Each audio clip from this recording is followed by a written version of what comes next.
Hello and welcome back to super 30 classes. As you know हमारी 10th class की economics चल रही थी और 10th क्लास की इकोनॉमिक्स में हमारे 3 चैप्टर्स जो है कंप्लीट हो चुके थे। आज की क्लास में हम बात करेंगे हमारा इकोनॉमिक्स का जो नया चैप्टर है ना, चैप्टर जो 17 है वो है मुद्रा और वित्तीय संस्थान। आज की क्लास में हम नए चैप्टर मुद्रा और वित्तीय संस्थान के बारे में बात करेंगे। तो आज स्टार्ट करते हैं सबसे पहली बात कि मुद्रा कहते किसको। मुद्रा होती क्या है, आपने देखा भी होगा जब आप मार्केट जाते हैं, है ना, जब आपको किसी वस्तु की जरूरत होती है, किसी वस्तु की आवश्यकता होती है, आप मार्केट जाते हैं, बाजार जाते हैं, है ना। जैसे माना कि आपको कोई नोटबुक खरीदनी है, आप बाजार गए और आपने क्या किया, नोटबुक खरीदी, दुकानदार ने आपको नोटबुक दी और आप उसके बदले क्या दोगे, उस नोटबुक की कुछ वैल्यू पे करोगे, है ना। उस नोटबुक के बदले में उस दुकानदार को कुछ ना कुछ तो दोगे। तो वो जो आपने उसको किताब को लेने के बदले जो वस्तु दी उसको, वो क्या है, इसकी मुद्रा है। वो क्या है, उसकी मुद्रा है ना। तो देखिए स्टार्ट करते हैं सबसे पहले हमारा चैप्टर। देखिए मुद्रा को मनुष्य जाति द्वारा किए गए महान आविष्कारों में से एक माना जाता है। यानी मनुष्य ने जितने भी आविष्कार किए हैं, जितने नए आविष्कार किए हैं, उनमें सबसे महान आविष्कारों में एक माना जाता है किसको, मुद्रा को। आग तथा पहिए के आविष्कार की भांति मुद्रा के आविष्कार ने भी मनुष्य जाति के विकास में विस्मयकारी योगदान दिया है। यानी जिस प्रकार आग और पहिए का हमने विकास किया, तो आग के विकास से हमने खाना पकाना सीखा और पहिए का विकास करके हमने ट्रांसपोर्टेशन सीखा, एक जगह से दूसरी जगह जाना सीखा। तो उसी प्रकार जो मुद्रा का आविष्कार किया, इससे क्या हुआ कि हमारा जो लेन देन है वो आसान हुआ। मुद्रा के आविष्कार से क्या हुआ, हमारा जो लेन देन की प्रक्रिया है वो कैसी हो गई, आसान हुई। और जिसके कारण हमारा जो देश का विकास का स्तर है वो धीरे धीरे क्या होने लगा, बढ़ने लगा। क्या होने लगा, बढ़ने लगा। आगे देखें, आमतौर पर वस्तुओं और सेवाओं के लिए हम जो कुछ भी भुगतान करते हैं उसे हम मुद्रा कहते हैं, है ना। जनरली अगर देखा जाए, अगर जनरल सेंस में देखा जाए तो आप क्या करते हैं, वस्तु और सेवाएं खरीद रहे हैं मार्केट से, क्योंकि मैंने आपको बताया कि हमेशा व्यक्ति क्या करता है, आर्थिक क्रिया करके वस्तु और सेवाओं का उत्पादन करता है ना। तो वस्तु और सेवाओं के लिए, उनको खरीदने के लिए, उनके बदले जो भी हम वहां भुगतान करते हैं, उसके बदले जो भी हम उसको सामने वाले व्यक्ति को देते हैं, वो क्या हुआ, मुद्रा होगी। मुद्रा सामान्य रूप से उपयोग में लिया जाने वाला विनिमय का एक माध्यम है। मुद्रा क्या है, विनिमय का एक माध्यम। अब विनिमय किसको कहते हैं, अरे विनिमय का सीधा सा मतलब होता है एक्सचेंज। विनिमय का इंग्लिश में क्या कहते हैं, एक्सचेंज। अब बात आती है सर एक्सचेंज होता क्या है, विनिमय होता क्या है। तो देखो, आपको जरूरत है किसी वस्तु की, जैसे आपको भूख लगी है कि आपको कुछ खाना है, आप मार्केट गए, आपने सब कुछ ले लिया वहां से, जो भी प्रोडक्ट है आपको, जिस चीज की आपको जरूरत है आपने वो लिया। तो दुकानदार जब आपको प्रोडक्ट देगा तब उसके बदले आप कुछ ना कुछ दोगे। तो ये दुकानदार के बीच में और आप दोनों के, आपके और दुकानदार के बीच में क्या हुआ, एक्सचेंज हुआ या नहीं हुआ। दुकानदार ने आपको कुछ प्रोडक्ट दिया और आपने उसको क्या दिया, उसकी कुछ जो पेमेंट है वो किया। तो ये क्या हुआ, विनिमय हुआ, और इसको क्या कहते हैं, एक्सचेंज कहते हैं। और इसका जो मीडियम है, ये विनिमय का जो साधन है वो क्या है, मुद्रा है। एक्सचेंज होता किससे है, मुद्रा के द्वारा। क्लियर। तो भुगतान के साधन या विनिमय के माध्यम के रूप में सामान्य स्वीकृति मुद्रा का एक विशिष्ट गुण है। मुद्रा का एक स्पेशल कैरेक्टरिस्टिक्स है, एक विशेषता अगर देखी जाए तो क्या है, भुगतान का एक माध्यम है ना, विनिमय का माध्यम है। हम विनिमय कर रहे हैं, हम एक्सचेंज कर रहे हैं, तो एक्सचेंज का क्या है, एक मीडियम है।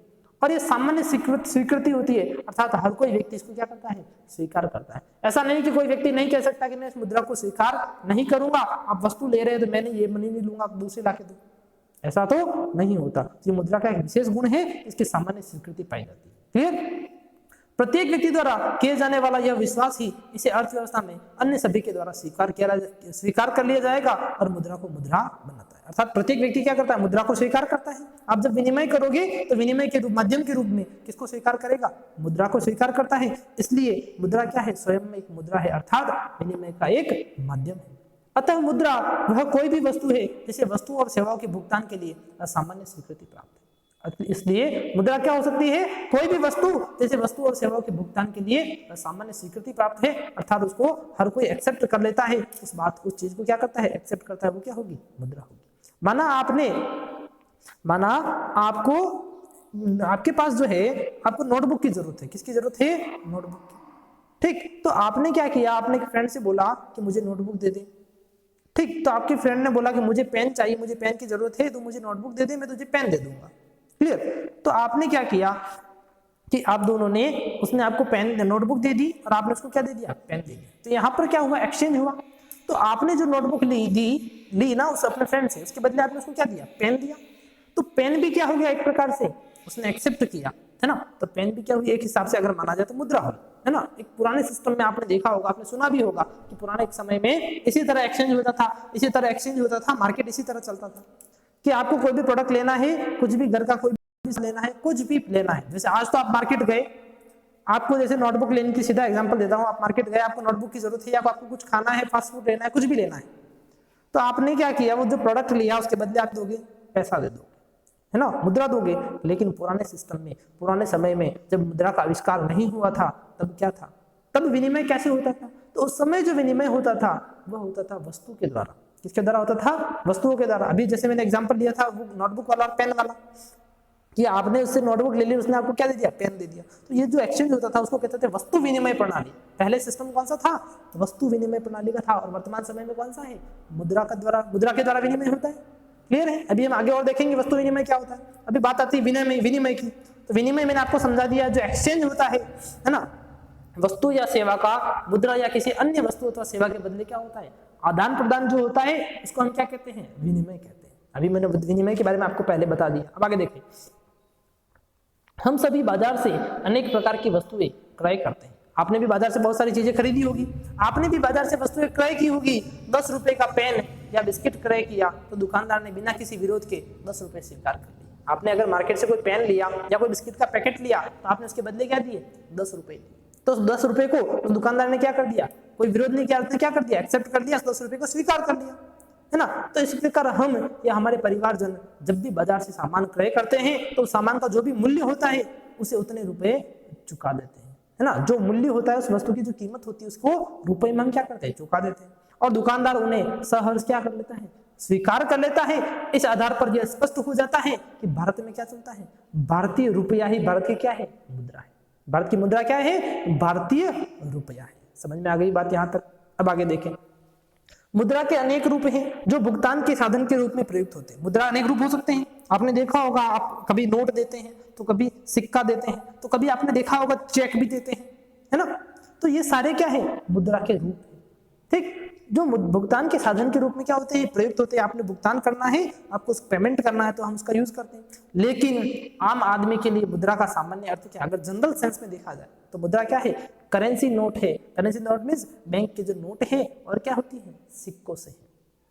क्लियर है? इसका कारण यह है कि भारत में भुगतान प्रणाली मुख्यतः करेंसी तथा सिक्कों के इर्द गिर्द ही रहती है। अगर देखा जाए मुद्रा जो है, हमारे चेक भी मुद्रा हो सकते हैं, है ना। आजकल हम ऑनलाइन ट्रांजैक्शन करते हैं वो भी क्या है? मुद्रा ही है।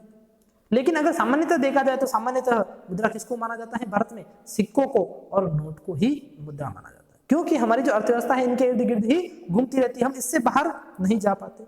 भारतीय मुद्रा को भारतीय राष्ट्रीय रुपया कहा जाता है। तो हमारे भारत की जो मुद्रा है वो कौन सी है? भारतीय राष्ट्रीय रुपया, है ना, इंडियन नेशनल रुपीज है। 1 रुपया तो 100 पैसे के बराबर होता है। जैसा कि आपको पता है 1 रुपए में कितने पैसे होते हैं? 100 पैसे होते हैं। भारतीय रुपये का प्रतीक ये आर लिखा हुआ है ना। यह डिजाइन देवनागरी अक्षर र और लैटिन के बड़े अक्षर आर के जैसा हुआ है। ये डिजाइन जो है देवनागरी भाषा जो है हमारी हिंदी, उसका जो अक्षर है वो कौन सा? आर, सॉरी र, और लैटिन भाषा है उसका अक्षर कौन सा? आर। उन दोनों से मिलकर बना है, जिसमें ऊपर दोहरी आड़ी रेखाएं हैं, जिसमें रेखाएं कितनी है? ऊपर 2 आड़ी रेखाएं हैं। यह प्रतीक डी उदय कुमार द्वारा तैयार किया गया। क्वेश्चन पूछा गया है कि भारतीय जो रुपया है उसका चिन्ह जो है किसने बनाया? ये जो र लिखा हुआ है ना हिंदी वाला, जो चिन्ह है हमारे रुपये का प्रतीक जो है, ये सिंबल है, ये डी उदय कुमार ने बनाया। किसने बनाया है? डी उदय कुमार ने। इसी प्रकार संयुक्त राज्य अमेरिका की मुद्रा यूएस डॉलर का प्रतीक डॉलर साइन है ना। हर मुद्रा का अपना क्या होता है? एक सिंबल होता है। हर मुद्रा का एक अपना प्रतीक होता है। जैसे डॉलर का ही साइन दे रखा है। ब्रिटेन की मुद्रा जो पाउंड स्टर्लिंग है उसका प्रतीक अलग है ना। यूरोपीय मुद्रा जो है उसका प्रतीक अलग है, सिंबल है। उसी प्रकार जापान की मुद्रा जो है वो येन है। तो हर देश की अपनी एक मुद्रा होती है। सबसे पहली बात देखो, आज हमने क्या क्या देखा? सबसे पहली चीज हमने देखी कि मुद्रा होती क्या है। तो हमने देखा मुद्रा क्या है? विनिमय का एक साधन है। एक्सचेंज जो है मुद्रा के द्वारा ही होता है, पहली चीज। दूसरी चीज देखिए हमने मुद्रा की परिभाषा कि कोई भी वस्तु जो भुगतान के लिए, है ना, विनिमय के साधन के रूप में प्रयुक्त की जाती है वो क्या हो सकती है? मुद्रा होती है।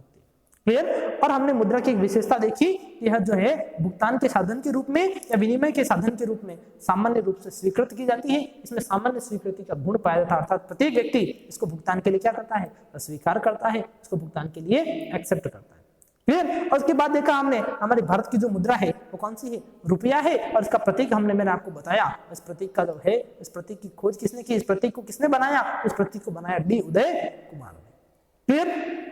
तो आज के लिए इतना ही। अब कल के लिए आपसे एक वर्क है कि ऐसा कौन सा कारण था कि जब मैंने अभी पहले भी बताया कि पुराने समय में, है ना, आपको बताया कि पुराने समय में जब मुद्रा नहीं थी तो भुगतान के लिए जो एक्सचेंज होता था, वस्तुएं हम खरीदते थे, तो उस समय एक वस्तु विनिमय प्रणाली चलती थी। कौन सी प्रणाली चलती थी, वस्तु विनिमय। आपने सुना भी होगा, मैंने आपको बताया भी था पहले, है ना।